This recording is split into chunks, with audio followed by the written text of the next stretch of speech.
അല്പം മുമ്പാണ് കോൺഗ്രസിന്റെ മുതിർന്ന നേതാവായ പി തങ്കച്ചന്റെ അന്ത്യം സംഭവിച്ചത്. അദ്ദേഹം വാർദ്ധക്യ സഹജമായ അസുഖങ്ങളെ തുടർന്ന് കുറച്ചധികം ദിവസങ്ങളായി ആലുവയിലെ സ്വകാര്യ ആശുപത്രിയിൽ ചികിത്സയിലായിരുന്നു.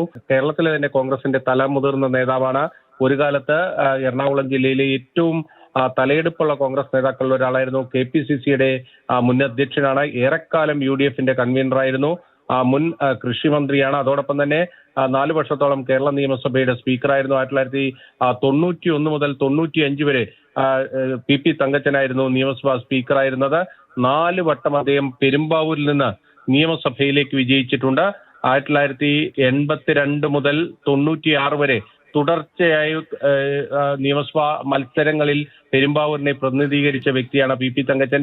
ദീർഘകാലം കോൺഗ്രസ് നേതൃത്വത്തിൽ ഉണ്ടായിരുന്ന വ്യക്തിയാണ്. കോൺഗ്രസിന്റെ പ്രതിസന്ധി കാലഘട്ടത്തിലൊക്കെ അതിന്റെ KPCC അധ്യക്ഷ പദവിയിലേക്ക് എത്തുകയും അതോടൊപ്പം തന്നെ UDF കൺവീനറായി മുന്നോട്ട് പോവുകയും ആ മുന്നണി സംവിധാനത്തെ ശക്തിപ്പെടുത്തി കൊണ്ടുപോവുകയൊക്കെ തന്നെ ചെയ്തിട്ടുള്ള ഒരു നേതാവാണ് പി തങ്കച്ചൻ. പി തങ്കച്ചന്റെ വിയോഗം എന്തായാലും കോൺഗ്രസിന് വലിയ നഷ്ടം തന്നെയായിരിക്കും.